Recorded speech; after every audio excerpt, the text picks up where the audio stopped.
Hey there fam, it's YuKo Millennia here. It's been months since I did another devlog, but not to worry, the project is still in development, so I haven't abandoned anything yet. So where have I been and what I've been up to? Well, for the past 6 months, I've been reworking pretty much everything. So let me explain.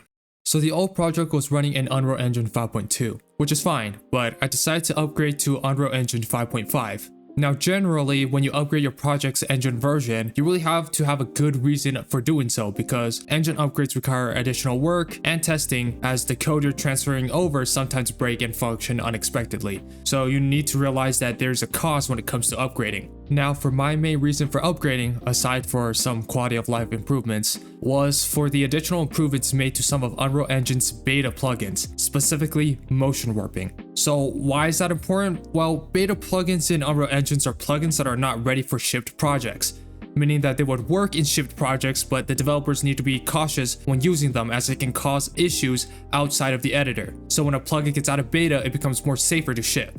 I don't plan to use any of the fancy lighting and animation tools that come with the latest version, so upgrading for just the small improvements in engine plugins doesn't really justify an engine upgrade. However, my project was still in the prototyping phase, meaning that I have gotten the base gameplay loop and core mechanics, so reworking everything was an opportunity to fix a lot of the issues from the old project. Now, I'm mentioning old project a lot. Yes, I did make an entirely new project instead of just switching engine launchers, because I couldn't switch the engine launchers. If you're working in Blueprints and you want to upgrade, you simply change the engine launcher version and just run the project. However, I'm using a hybrid system, using both C++ and Blueprints, so I need to compile my code before I can launch the project. And as you probably guessed, from the big glob of nonsense I got when trying to compile my code, I concluded that Epic Games must have made some small change to the engine source code, which is not letting me compile my code.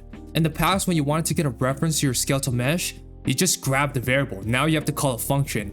And I think that small change is the root cause of my issues, which is why I had to rewrite everything. Now, to be fair, I didn't want to open the old project and rewrite half the mechanics that way because it sucks. I pretty much slammed everything into the player's C++ class, so I have like thousands of lines of code that I need to search through just to find something, so I didn't really feel like doing that. So messy code kind of played a role in my decision to rewrite everything, but that's kind of my fault.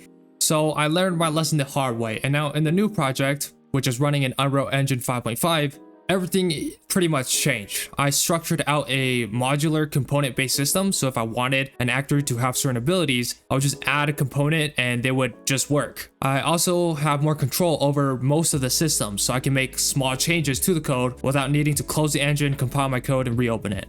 I have also cut down on the scope of the project. Well, at least for now, to focus on the gameplay as I feel like that's my project's biggest selling point. So for now, I won't re-implement the parkour system from my old project. I kind of want to see where this gameplay loop takes me, and maybe in the future, I will reintroduce the parkour in a way that it will complement the gameplay. Now, when I rework things, I don't just copy and paste code. I plan it out from scratch by referencing the systems that I've built before and improving different aspects of it until I'm happy. I found a tool called Spark, which is like a flowchart board making website that I've been using to structure my mechanics to ensure smooth integration and to make sure my code isn't messy. I'm more of a visual learner, so being able to see how things are being executed or would execute would help me improve my system as a whole. I'm using the free version, which gives me enough room just to plan and structure things out. So I really recommend it if you're looking for something like this. I've also taken the feedback I got from my closed pre-alpha test, and I've already implemented some of the requests that were made, which is great. And right now I'm still working on implementing all of the core mechanics from my old project, so I should be coming out with some new and unique mechanics that I can show you guys in the future. I know this video hasn't offered much of an update to the project, so if you guys want to see the progress of the project, join my Discord and follow me on Twitter because I will be posting a bit more. Now, before I go, I would like to thank all of my Patreon members for supporting both my VIP and my early access supporters. I know that my Patreon is getting a bit dry in terms of content, and I'm still in the midst of planning out a new structure to the Patreon to continue to offer more benefits worthy of your guys' support. So thank you all for sticking around, and as always, take care and peace out.